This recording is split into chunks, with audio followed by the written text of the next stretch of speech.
దేవతలు, అవతారాలు, మహాత్ముల యొక్క సందర్భంలో మాట వచ్చినప్పుడు ఈ సమస్త బ్రహ్మాండంలో ఒక భూభాగమే మనకు గుర్తుకొస్తుంది. అదే మన భరత భూమి. అసలు ఈ భరత భూమి యొక్క విశిష్టత ఏమిటి? ఎందుకు ఇక్కడే రాముడు, కృష్ణుడు, బుద్ధ భగవానుడు, గురునానక్ దేవ్, మహావీరు, శంకరాచార్యులు, వివేకానంద లాంటి వాళ్ళు జన్మించారు? ఇది కేవలం ఒక యాదృచ్ఛికమా, లేదా దీని వెనుక గొప్ప రహస్యం దాగి ఉందా? ఈ ప్రశ్నల యొక్క జవాబు ఈ రోజు కథలో తెలుసుకోవడానికి ప్రయత్నిద్దాం. అసలు ఎందుకు మన భరత భూమియే దైవ భూమిగా చెప్పబడింది? ఒకవేళ మీకు కూడా ఈ భూమి మీద జన్మించినందుకు గర్వంగా ఉంటే తప్పకుండా ఈ వీడియోని లైక్ చేసి కమెంట్ బాక్స్ లో జై భారత మాత అని చెప్పి రాయండి. ఇప్పుడు కథ ప్రారంభించుదాము.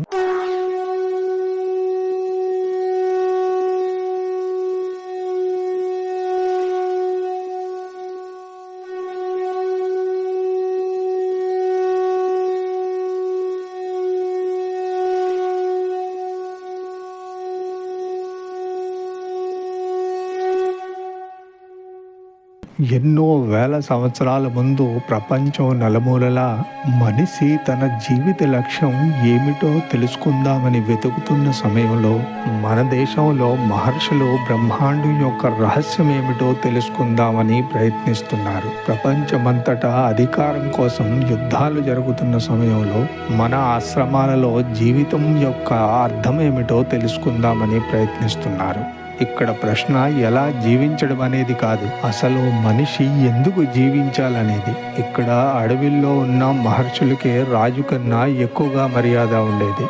ఎందుకంటే వాళ్ళ దగ్గర ఉన్నది ధనం కాదు, జ్ఞానం.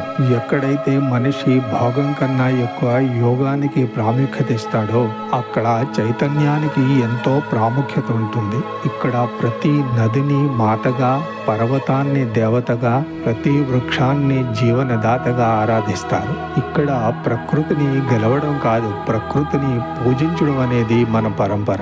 అందుకే ఈ భూమి కేవలం ఆశ్రయమే కాకుండా సాధన చేయడానికి పవిత్ర భూమిగా తెలపబడింది. మన దేశం జంబూ ద్వీపానికి కేంద్రంగా తెలపబడింది. అనగా మన దేశం శక్తి సమతుల్యతకు కేంద్రంగా పరిగణించబడింది. హిమాలయాలను కేవలం పర్వతాలే కాకుండా ఆధ్యాత్మిక శక్తికి మూలంగా కూడా పరిగణిస్తారు. ఇక్కడ గంగా, యమున, సరస్వతి, గోదావరి, నర్మదా, సింధు, కావేరి లాంటి నదులు కేవలం జలధారలే కాకుండా జీవనాధారాలుగా మారాయి. ఒక ప్రదేశం యొక్క శక్తి, ప్రకృతి మరియు మనిషి యొక్క చైతన్యం ఒకదానితో ఒకటి కలిసినప్పుడు ఆ ప్రదేశం సాధారణంగా ఉండదు, అది తీర్థస్థలంగా మారుతుంది. అదే ఈ భరత భూమి మీద జరిగింది. మరో మాట ఏంటంటే భగవంతుడు ఎక్కడైనా అవతరించవచ్చు, కానీ ఇక్కడే ఎందుకు అవతరించాడనే ప్రశ్నకి సమాధానం ఏంటంటే భగవంతుడు ఉన్నాడు అనే నమ్మకం ఎక్కడైతే ఉంటుందో అక్కడే భగవంతుడు జన్మిస్తాడు. ఎక్కడైతే ధర్మం, కర్మ, మోక్షం యొక్క గూఢమైన అర్థం తెలుసుకొని మనిషి నడుచుకుంటాడో అక్కడే భగవంతుడు అవతరిస్తాడు. ఎక్కడైతే మనిషి నేను ఎవరిని అని తనను తాను తెలుసుకోవడానికి ప్రయత్నిస్తాడో అక్కడే భగవంతుడు అవతరిస్తాడు. ఎక్కడ ప్రజలైతే భగవంతుడు చూపించిన మార్గంలో నడుచుకోవడానికి ప్రయత్నించి నడుచుకుంటారో భగవంతుడు అక్కడే మళ్ళీ మళ్ళీ జన్మిస్తాడు. అటువంటి దృఢమైన విశ్వాసం, నమ్మకం ఈ భూమి మీద జన్మించిన వారికి ఉన్నది. అందుకే భగవంతుడు ఇక్కడే జన్మించాడు. ఇక్కడ యుద్ధాలు జరిగినా అది ధర్మాన్ని రక్షించడానికే. ఇక్కడ రాజులకి మహర్షులు గురువుగా ఉండేవారు. ఇక్కడ ధనమున్న త్యాగానికి ఎక్కువగా ప్రాముఖ్యత ఇచ్చేవారు. అయినప్పటికీ ఎన్నో యుద్ధాలు జరిగాయి. విదేశీయులు దాడి చేశారు, మందిరాల్ని కూల్చేశారు, ఎన్నో రకాలుగా నష్టాలు జరిగాయి. కానీ ఏది మారినా, ఎంత నష్టం జరిగినా భగవంతుడి మీద విశ్వాసం తగ్గలేదు. ప్రజలు రాముణ్ణి, కృష్ణుణ్ణి, బుద్ధ భగవానుడిని మరిచిపోలేదు. ఇల్లులు కోల్పోయినా దీపావళి మానలేదు. ఎందుకంటే ఇక్కడ ప్రజల యొక్క నమ్మకం ఏంటంటే భగవంతుడు ఎక్కడో కాదు, మన హృదయాలలో ఉన్నాడు. ఇక్కడ మానవుడు దేవుణ్ణి తన జీవితంలో ఒక భాగంగా చేసుకున్నాడు. ఇక్కడ పూజలు కేవలం మందిరాల్లో కాదు, ప్రతి కర్మ ఒక పూజగా ఆచరిస్తారు. ఇక్కడ తల్లిదండ్రుల్ని భగవంతుడిగా ఆదరిస్తారు. అతిథి సత్కారం భగవంతుని సత్కారంగా భావిస్తారు.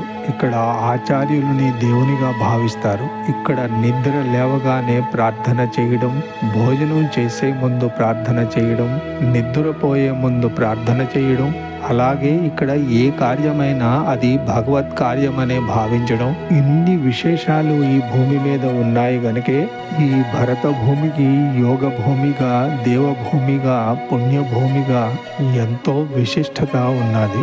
అందుకే ఈ రోజు కూడా శాంతి కోసం ఎన్నో వేల మంది, ఎంతో మంది విదేశీయులు ఈ పవిత్రమైన భూమిని ఎంచుకున్నారు. ఇక్కడ ప్రతి మనిషి ఒకే మాట అంటాడు, అంతా ఈశ్వరేచ్ఛ, ఏది వచ్చినా ఆయనే చూసుకుంటాడు. ఇట్టి దృఢమైన విశ్వాసం ఉన్నది గనుకే భగవంతుడు ఇక్కడే అవతరించాడు, మళ్ళీ మళ్ళీ ఇక్కడే అవతరిస్తాడు. ఎందుకంటే ఈ భరత భూమియే శక్తి సమతుల్యతకి కేంద్రం. జై భరతమాత.